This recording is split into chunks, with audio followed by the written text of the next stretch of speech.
stop lah buat baik. Buat apa kau solat-solat ni? Hidup kau susah sangat, nampak? Kau buat baik kat mak kau bagi duit. Mak kau negatif. Setan akan bisik kau stop lah bagi duit kat mak kau. Buat apa? Dalam family kami, mak saya toksik. Kami semua sabar. Tak apa, dek. Kita tak boleh ubah mak bapak. Tak boleh, guys. Kalau korang baca Quran, Nabi SAW, Nabi punya KPI ni, sebagai Rasul, menyampaikan agama kepada seluruh alam. Bukan sikitnya KPI, kawan-kawan. Dilempar najis, difitnah, macam-macam. Okey? So, apa Nabi rasa? Macam-macam rasa, guys.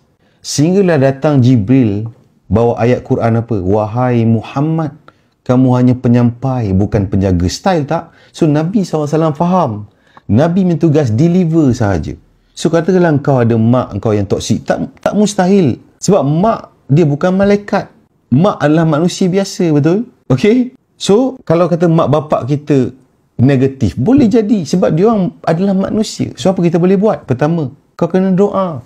Tapi kau pun ambil maghrib je, macam mana nak makbul doa? Ada 5, kau ambil 1. Lepas maghrib, tinggi tak ada tangan. Isyak dah tak ada. Dah kat mamak, ni seluar bungkus. Kepala hol kau.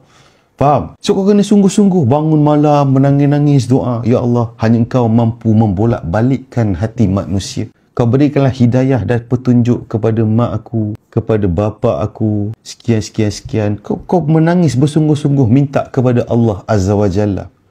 Faham? Baru isbah. Kau tak boleh ubah. Lepas tu kau terus jadi anak yang baik. Sebab apa? Sebab kita ada mak bapak ni, tujuan dia adalah selagi mana mereka hidup, kita boleh collect pahala. Berapa ramai orang dah tak ada mak bapak?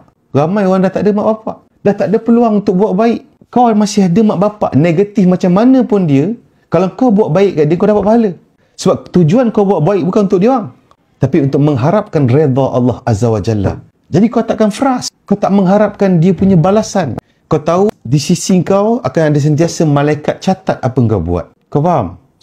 Tiap-tiap bulan saya bagi 700, dia cakap saya tak bagi duit bang. Tak apa. Tapi Allah tahu. Kau jangan stop. Setan akan bisik kat telinga kau. Stop lah buat baik. Buat apa kau solat-solat ni? Hidup kau susah sangat, nampak? Kau buat baik kat mak kau bagi duit. Mak kau negatif. Setan akan bisik kau stop lah bagi duit kat mak kau. Buat apa, nampak? Kalau kau tewas dengan setan, engkau esok akan sama-sama terperosok ke neraka Jahannam bersama syaitanir rajim. Do you understand? Kau kena lawan. Tak boleh. Kau bagi je.